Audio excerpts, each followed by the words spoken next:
Welcome to Jump Maths channel. My name is JANIS. If you're new here, kindly subscribe to my page, and if you've done that, thank you very much. Now, looking at this question very well, let's go straight to it. We have solution. Now they give us the to find the area of this particular triangle. Now what do I do here? It's very simple and easy. Solution. Now I have my area of a triangle generally, which we know as what 1/2 times base times height. This is my general formula for area of a triangle.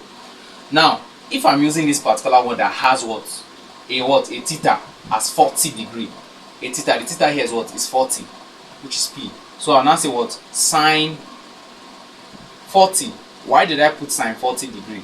Because I'm using this particular triangle, this side and this side are connected to P. That was the reason I'm not using 35, or I'm using 105. And we already know sine is opposite over the hypotenuse. Is the opposite over the hypotenuse. So I'm using sine 40 degree, which is this. So looking at it, so this is the formula I'll use in this. Now A, which is the area, equal to 1/2 times, what is B? B means the base. What is the base of this particular shape? Is we name it Q, which is the 70. So let's put it our Q, times what is the height, which is the R, as 41.6. So we'll name it our R, then times sine 40. Alright, now look at it. It's very simple, very easy. Now let's apply the numbers. We'll have area equal to 1/2 times what is the Q? The value of Q here is 70, times what is the R?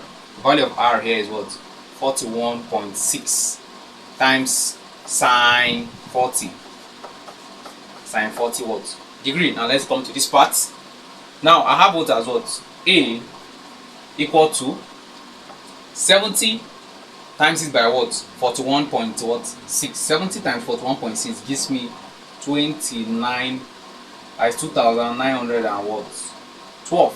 Yes, 70 times 41.6 gives me 2,912. 2,912 sine 40, which is still there, then over 2. I still have my value of 2.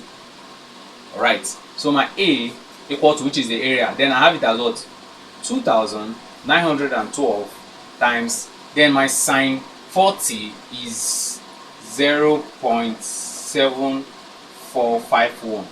That's my sine 40. My sine 40 is 0.7451. I'll divide it by 2. Sine 40 gave me this 0.751. So how did I get this? 2,912 is 70 times 41.6, which is the base and the height. Base times height gives me this. So my area equal to so this multiplied by this gives me 1871.797. Yes. So 2,912 times 0.7451 gives me 1,871.787. Then I'm divided by 2. So if this is divided by 2, it now becomes, so I have 1,871.797 divided by 2 gives me approximately, to 3 decimal places, gives me 935.898 towards 3 decimal places. So I'll put my meter square. So this is my answer for the area of this particular shape. Thank you very much for watching. Hope you enjoyed the video. Like and subscribe for more. See you in the next class.